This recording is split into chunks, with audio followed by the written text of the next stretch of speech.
Continue tayo mga guys. Hinuli ko pa kasi yung baboy. Ano? Nakabuhi. Ito na yung baboy oh. Oh. Baboy na ano to?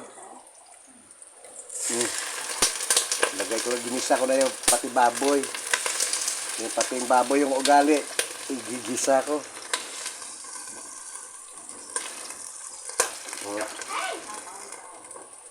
Pero, halo kay ubi na mga babe.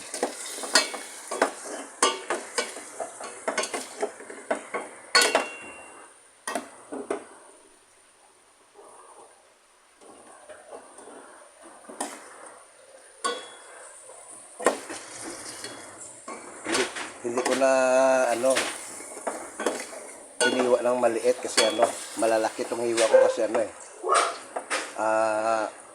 wala kaming pang ano, wala kaming binangon.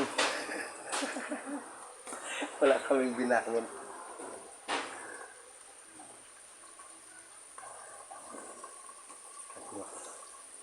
Saan ba yung taklid dito?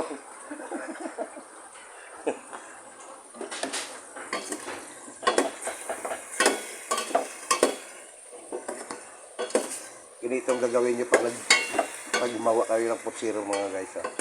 Lagyan nyo ng kunting ano, kulangot para mas masarap.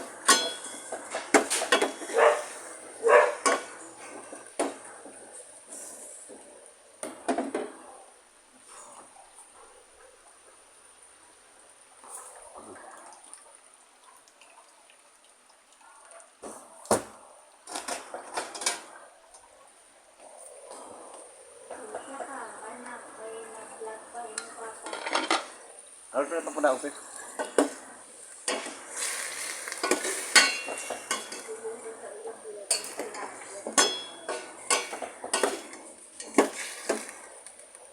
Gigisa. Palambutin muna natin ha. Okay guys.